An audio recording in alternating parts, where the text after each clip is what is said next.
Hello dear students, welcome to JK civil services. हम आपको आज 4th लेक्चर पढ़ाने जा रहे हैं ओबीजी का, वो भी पीपीएच पे। उससे पहले आपको इस वीडियो के नीचे आपको कमेंट सेक्शन में लिंक मिलेगी। उस लिंक के जरिए आप जुड़ जाइए पूरे बैच के साथ। आपको free of cost test series भी मिलेगी, बुक भी मिलेगी। जितना हो सके बेटा जल्दी ज्वाइन कर लीजिए। चलो हम स्टार्ट करेंगे आज PPH, postpartum haemorrhage. Postpartum haemorrhage, इससे पहले हमने पढ़ा था एंटीपार्टम हेमरेज, पीआईएच पढ़ा हमने, एबॉर्शन पढ़ा। आज का जो टॉपिक है वो है पोस्टपार्टम हेमरेज। डिलीवरी के बाद ब्लीडिंग हो जाना, डिलीवरी के बाद ब्लीडिंग हो जाना, उसी को बोलते हैं पोस्टपार्टम हेमरेज। लेकिन एक्सेसिव ब्लीडिंग अगर होगी डिलीवरी, जब एक मदर की डिलीवरी होती है, अगर उस टाइम उसको एक्सेसिव ब्लीडिंग होगी from genital tract following after delivery up to 6 weeks, ये याद रखना। कहां तक होगी ब्लीडिंग?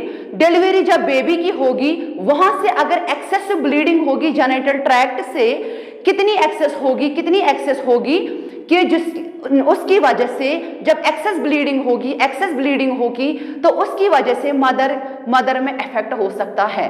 क्या हो सकता है? मदर में प्रॉब्लम आ सकती है। क्या आ सकती है? पल्स रेट उसमें इंक्रीज हो जाती है और बीपी उसमें लो हो जाता है। ठीक है, मैंने क्या बोला? पीपीएच का मतलब है जब एक्सेसिवली ब्लीडिंग हो जाए जेनिटल ट्रैक्ट से। कब? जब बेबी की डिलीवरी होगी वहां से लेके up to 6 weeks of pregnancy, 6 weeks after delivery. ठीक है, या हम बोल सकते हैं up to end of puerperium. Puerperium मतलब जब डिलीवरी के बाद जो 40 डेज होते हैं मदर के, उसको हम बोलते हैं पेरिप्यूरम। अगर उन 40 डेज में बर्थ से लेके, बेबी के बर्थ से लेके up to 6 weeks, up to 40 days तक अगर किसी भी दिन ब्लीडिंग बहुत ज्यादा हुई तो उसकी वजह से मदर में इफेक्ट हो सकता है, बहुत ज्यादा प्रॉब्लम्स आ सकती हैं, जिसकी वजह से जब एक मदर डिलीवर करती है बेबी को तो उस टाइम उसको पल्स रेट फिर ज्यादा होती है ड्यू टू एक्सेसिव ब्लीडिंग, या उसको बीपी लो हो जाता है। नॉर्मली में क्या हो जाता है? नॉर्मल अगर ये डिलीवरी होगी किसी मदर में तो नॉर्मल ब्लड लॉस 500 ml होता है। लेकिन जब ये वाली मदर होती है उसको greater than 500 ml blood loss होता है at the time of delivery.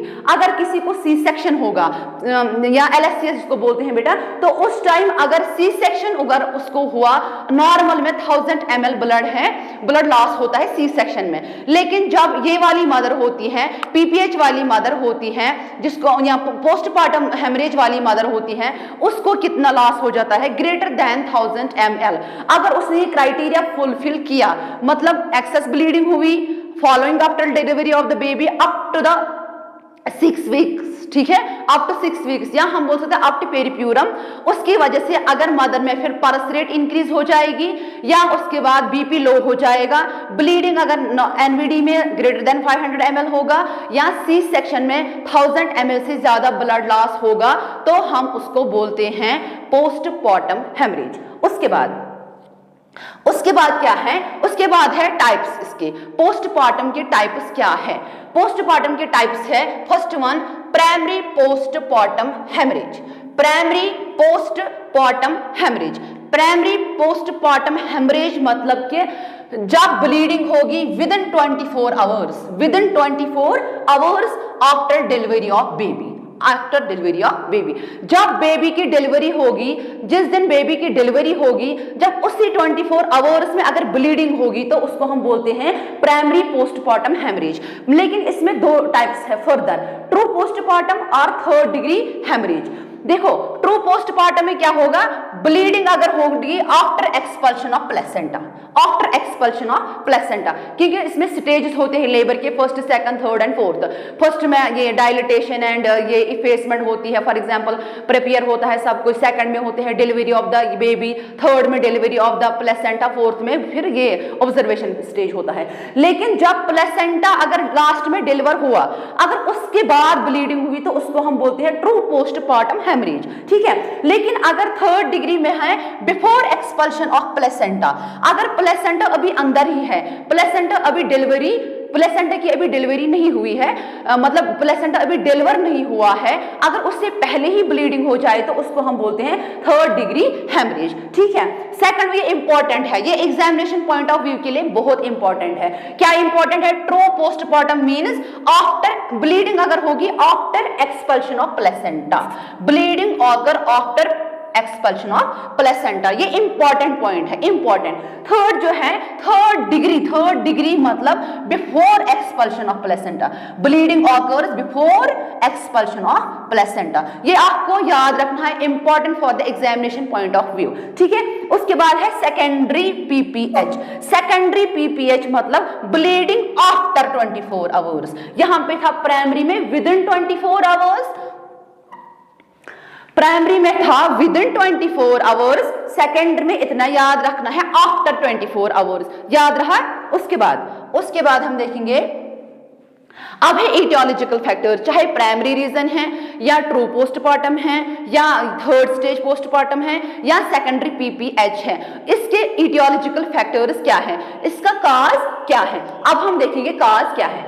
First इसमें 4 T's आपको याद रखने हैं, 4 T's। First one atonicity of the uterus, thrombosis की वजह से, ट्रॉमा की वजह से, या हम बोल सकते हैं टिश्यू रिटेन्ड। ये 4 जो मेन रीजंस है, इन 4 T's की वजह से पीपीएच हो सकता है, पोस्टमार्टम हेमरेज हो सकता है, एक्सेसिव ब्लीडिंग हो सकती है आफ्टर डिलीवरी। ठीक है, इसमें है first one atonicity of the uterus, ये इंपॉर्टेंट पॉइंट ऑफ व्यू है फॉर एग्जामिनेशन। ठीक है, एग्जामिनेशन के लिए इंपॉर्टेंट है। Main reason, main aetiological factors that causing PPH, that is atonicity of uterus, that is atonicity of uterus, that is atonicity of uterus. Second is tissue retained, second is tissue retained. Third is traumatic, third is traumatic. ठीक है, fourth one is blood coagulation disorders, blood coagulation disorder, इसको मैंने बोला thrombosis की वजह से।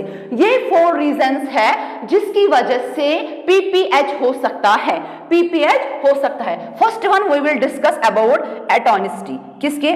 Atonicity मतलब क्या होता है?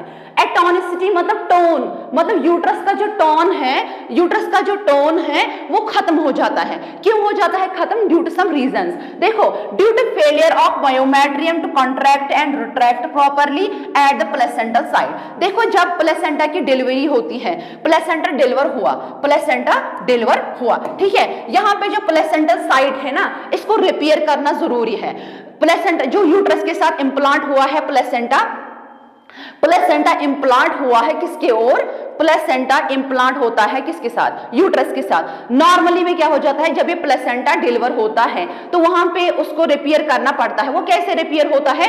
जो यूट्रस है उसमें एक लिविंग लिगेचर एक्शन होता है, उसकी वजह से वो कंट्रैक्ट करता है, relax, contract relax, contract relax, so that कि ये जो प्लेसेंटल साइड है ये क्या हो जाएगा, ये रिपेयर हो जाएगा। क्या हो जाएगा? रिपेयर। लेकिन इस वाले पेशेंट में प्रॉब्लम आ जाती है इसी टोन में। क्या प्रॉब्लम आ जाती है? मायोमेट्रियम कॉन्ट्रैक्ट भी नहीं करता है, नॉन रिट्रैक्ट करता है at placental side to repair it, torn the blood vessels and to stop the bleeding. लेकिन इसमें क्या हो जाती है प्रॉब्लम? ये जो है यूट्रस, इसकी जो कंट्रैक्शन और रिट्रैक्शन प्रॉपर्टी ये अल्टर हो जाती है। क्या हो जाती है? अल्टर क्यों हो जाती है? मतलब यूट्रस को कॉन्ट्रैक्ट होना है, रिट्रैक्ट होना है, so that to repair the placental side. There are the so many reasons which are responsible for causing the atonicity of reasons, then we will discuss one by one. First it is reason that is the incomplete separation of placenta.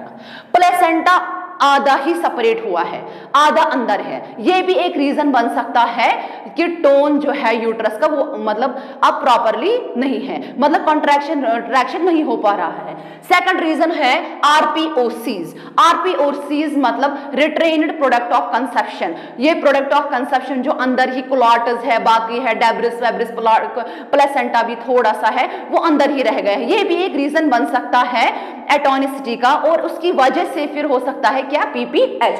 Third one that is precipitate labour. Precipitate labour rapid, जब rapidly uterus contract करेगा तो delivery with in 1 our में हो जाएगी। कितने में हो जाएगी? लेस देन 1 आवर में। उसको हम बोलते हैं प्रेसिपिटेट लेबर। ये भी एक रीजन बन सकता है for causing the PPH। Third one is prolonged labour. Prolonged means active phase अगर बहुत प्रोलॉन्ग मतलब बहुत टाइम तक लेबर चलती रही है, मतलब ग्रेटर देन 12 आवर्स अगर एक्टिव फेज चलता रहेगा, उसकी वजह से भी कॉन्ट्रैक्शन रिट्रैक्शन में प्रॉब्लम आ जाएगी यूट्रस में, वो फिर रीजन बन सकता है फॉर कॉजिंग PPH। क्योंकि प्लेसेंटल साइड को हमें जल्दी जल्दी रिपेयर करना है, वहां पे गश ऑफ फ्लूइड्स आ जाता है, गश ऑफ ये ब्लड आ जाता है, तो उसको हमें जल्दी जल्दी रिपेयर करना है। लेकिन जब यहाँ पे प्रॉब्लम आ जाती है प्रोलॉन्ग्ड मतलब बहुत टाइम तक लेबर चलता रहा, यहाँ पे प्रेसिपिटेट बहुत ही कम टाइम में ये लेबर प्रोसेस कंप्लीट हुई किसी मदर में, तो ये भी एक रीजन बन सकता है। Third is polyhydramnios. Polyhydramnios means कि इसमें अगर amniotic fluid index greater than 25 centimetre होगा तो वो भी एक रीजन बन सकता है। 5 to 25 नॉर्मल है, अगर greater than 25 centimetre amniotic fluid index होगा, फ्लूइड ज्यादा होंगे, तो वो भी एक रीजन बन सकता है एटोनिसिटी ऑफ यूट्रस, और वो भी एक रीजन बन सकता है फॉर कॉजिंग द PPH। ठीक है, उसके बाद हम देखेंगे मल्टीपल प्रेगनेंसी भी रीजन है। उसके बाद है प्लेसेंटा प्रीविया जो हमने डिस्कस किया जब placenta comes into the lower uterine segment. ठीक है, उसके बाद हमने ये भी डिस्कस किया प्लेसेंटा एब्रेवियो, ये भी हमने डिस्कस किया है अर्ली सेपरेशन ऑफ प्लेसेंटा, यहाँ जिसको हम बोलते हैं प्रीमेच्योर सेपरेशन ऑफ प्लेसेंटा, कि मतलब उसको अभी सेपरेट नहीं होना था, जब वो पहले ही सेपरेट हो जाए उसकी वजह से भी एटोनिसिटी ऑफ यूट्रस हो जाती है, उसकी वजह से फिर PPH हो सकता है। उसके बाद मल्टीपल प्रेगनेंसी में होता है ट्विन्स जो मैंने बोला ट्विन्स ट्रिपलेट्स। ठीक है, मल्टीपैरिटी ग्रेटर देन 5 चिल्ड्रन जिसको होंगे। Mismanagement of third stage labour में मैंने बोला उस टाइम डिलीवरी होती है प्लेसेंटा की, जब हम वो वाला स्टेज अच्छे से हैंडल नहीं करेंगे, जब हमारे हेल्थ प्रैक्टिशनर्स डॉक्टर्स नर्सेज उसको अच्छे से मैनेज नहीं करेंगे जो उसको करना है, अगर उस टाइम उसको मिसमैनेज हुआ, हाँ अगर उसको फंडल प्रेशर या कुछ अजीब से अलग वे में उसको मैनेज किया तो प्लेसेंटा फिर डिलीवर नहीं हो पा रहा है, तो उसकी वजह से भी हो सकता है एटोनिसिटी ऑफ यूट्रस। उसके बाद है फैब्रॉइड्स भी अल्टर करते हैं यूट्रीन एक्शन को। उसके एक्शन क्या है? Contraction relaxation so that to repair the placental side. ठीक है, उसके बाद है एनेमिक मतलब क्या, जब लेस देन ब्लड और more prone to blood loss. इसका मतलब है जो मदर ज्यादा एनेमिक होती है वो ज्यादा प्रोन होती है to loss the blood at the time, more loss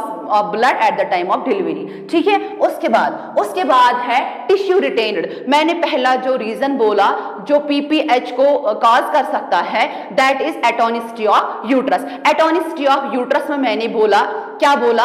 mismanagement of third stage, placenta previa, retained RPOCs, और मैंने क्या बोला? फैब्रॉइड्स, एनीमिया एक्स्ट्रा। ठीक है, उसके बाद अब हम देखेंगे टिश्यू केस में रिटेन। अगर टिश्यू रिटेन होगा किसी भी वुमन में तो वो क्यों हो सकता है? टिश्यू रिटेन्स अगर एडिशंस होंगे, अगर अटैचमेंट्स होंगे यूट्रस और इसमें प्लेसेंटा में कुछ ये अटैचमेंट्स होंगे जो मतलब उसको नॉर्मल अटैचमेंट्स अच्छे से होते हैं, लेकिन जब कुछ एक्स्ट्रा एडिशंस होंगे तो वो भी एक रीजन बन सकता है। Placenta abruptio means separation of placenta accreta, increta, percreta. For example endometrium placenta को किसके साथ जाना है? अटैच होना है इसके साथ, यूट्रस के साथ। जब वो एंडोमेट्रियम के साथ अटैच हो जाए फिर कहां अंदर आ जाए? मायोमेट्रियम के साथ, फिर अंदर आ जाए एक्रेटा। फॉर एग्जांपल मतलब प्लेसेंटा ज्यादा इन्वेड हो रहा है कहां की ओर? Myometrium, endometrium, perimetrium. ठीक है, तो उसको वो भी एक रीजन बन सकता है for causing the PPH। Third reason traumatic conditions, मतलब अगर किसी मदर में ट्रॉमा हुआ है at the time of delivery तो वो भी एक रीजन बन सकता है PPH होने का। ठीक है, फर्स्ट रीजन पेरिनियल टीयर। अगर पेरिनियम में कुछ टीयर है, फॉर एग्जांपल किसी को बोलते हैं नॉर्मल वेजिनल डिलीवरी है। ठीक है, हम बोलते हैं नॉर्मल वेजिनल डिलीवरी है लेकिन पहले इसको एपिजियोटमी देनी है, पहले इसको मतलब इंसिजन देना है, काट देना है, सो दैट कि baby will deliver easily. Sometimes कि उसको ये गैप नहीं होती है वहां पे बेबी को डिलीवर होने में, उस टाइम हम क्या कर सकते हैं? उस टाइम हम कर सकते हैं एपिजियोटमी। उस एपिजियोटमी की वजह से या हम ज्यादा समटाइम्स फंडल प्रेशर देने की जरूरत पड़ती है, तो उस टाइम भी हो सकता है टीयर, मतलब पेरिनियल टीयर या वेजाइनल टीयर भी हो सकता है, या सर्वेक्स को भी टीयर हो सकता है, या लोअर सेगमेंट को भी टीयर हो सकता है। ये सारे रीजंस हो सकते हैं जिसकी वजह से पीपीएच हो सकता है। एक्सेस ब्लीडिंग हो सकती है जब बेबी की डिलीवरी होती है, वहां से लेके अप टू 6 वीक्स या 40 डेज हम बोलते हैं। अगर ब्लीडिंग होगी तो वो मैंने बोला कैसे कैसे हो सकता है। उसके बाद है थ्रोम्बोसिस।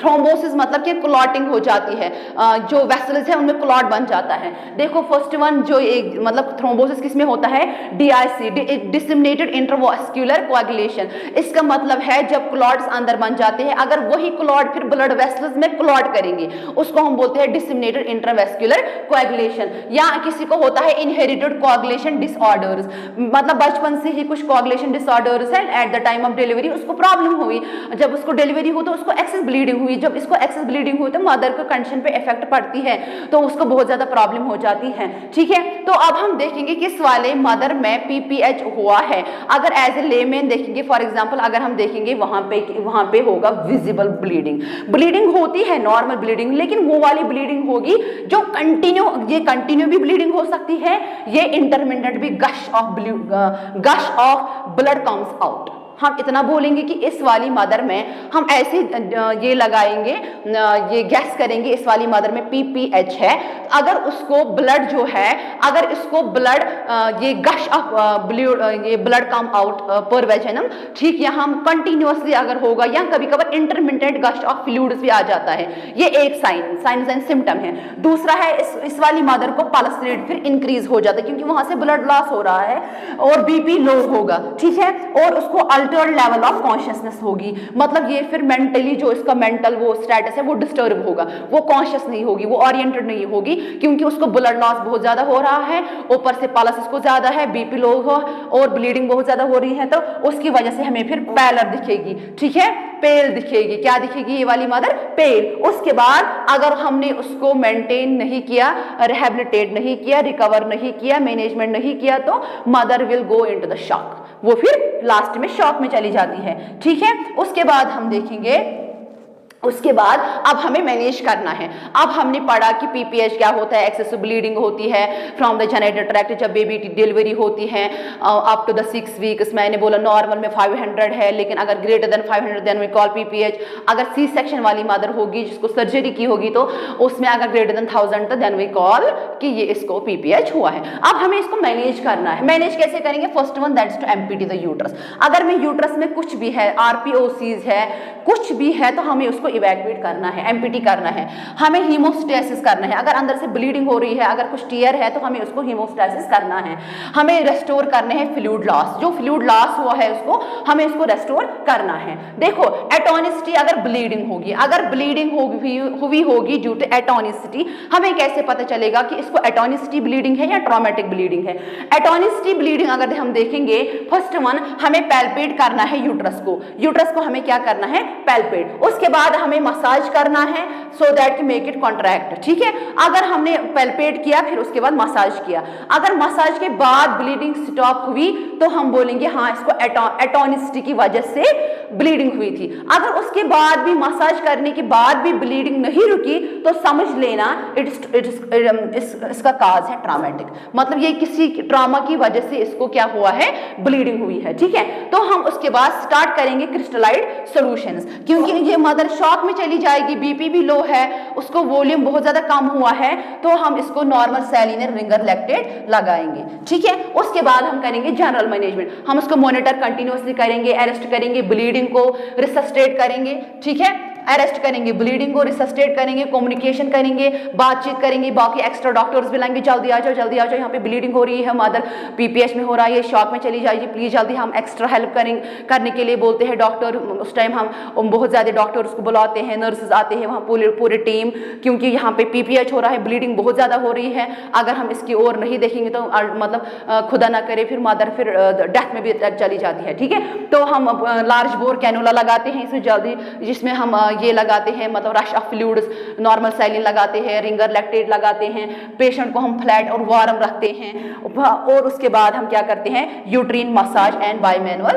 कंप्रेशन करते हैं। ठीक है, उसके बाद हम क्या करते हैं, पैल्पेट द यूट्रस, यूट्रस को पैल्पेट करते हैं, बाय मैनुअल कंप्रेशन मतलब यूट्रस को हम पैल्पेट करते हैं, ठीक है। पैल्पेट किया, उसके बाद हमने यूट्रस इनटू द यूट्रस एक हैंड हमने इंसर्ट किया अंदर, ठीक है, यूट्रस की ओर। जो लेफ्ट हैंड है, left hand is placed on the abdomen, then squeeze the uterus. हम तब तक अंदर अंदर अंदर हमने डोमिनेंट हैंड रख लगा, मतलब यूट्रस की ओर हमने इंसर्ट किया राइट हैंड, ठीक है। लेफ्ट हैंड हमने यहाँ पे रखा, उसके ओर हमने क्या करना है, हमें इसको स्क्वीज करना है, स्क्वीज करना है अंटिल जब तक ब्लीडिंग स्टॉप ना हो जाए, ठीक है। ये भी एक प्रोसीजर है, ये भी एक प्रोसीजर है, बाय मैनुअल कंप्रेशन। दूसरा जो प्रोसीजर है कार्डियक टेम्पोनेट, क्या बोलते हैं उसको, कार्डियक टेम्पोनेट। कार्डियक टेम्पोनेट जो है इसमें आता है इंट्रा यूट्रीन पैकिंग। हम पैक गॉज पीस लेते हैं 5 सेंटीमीटर 8 सेंटीमीटर लॉन्ग होता है, डबल उसकी लेंथ होती है, तो हम वो इंसर्ट करते हैं किसमें, यूट्रस में, ताकि ब्लीडिंग रुक जाए, एक पैकिंग। दूसरा इसमें आता है बैलून टेम्पोनेट। बैलून टेम्पोनेट उसको हम बोलते हैं, उस वाले बैलून में बकरी बैलून जो हम कहां तक रखते हैं, रिटेन रखते हैं अप टू 4 to 6 आवर्स।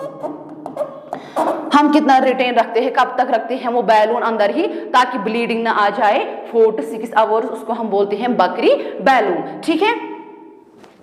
उसके बाद क्या है, ये सर्जिकल, एक मिनट, उसके बाद क्या है, ये हम ऑक्सीटोसिन देते हैं। ऑक्सीटोसिन हम देते हैं 10 यूनिट्स, या हम देते हैं 0.2 mg मेथर्जिन, या हम देते हैं कार्बिटोसिन टू प्रिवेंट PPH। तो ये वाला जो क्वेश्चन है कार्बिटोसिन, ये नॉर्सेट में भी आया था, और आपको याद रखना है ऑक्सीटोसिन कितना देते हैं, 10 यूनिट्स। हम क्यों देते हैं, so that to prevent PPH। ये क्या करवाते हैं, ऑक्सीटोसिन है, कार्बिटोसिन, ये यूट्रीन कॉन्ट्रैक्शंस इंक्रीज करते हैं। जितने यूट्रीन कॉन्ट्रैक्शंस ज्यादा होंगे उतने वो प्लेसेंटल साइड है वो रिपेयर हो जाएगी, ब्लीडिंग रुक जाएगी, ठीक है।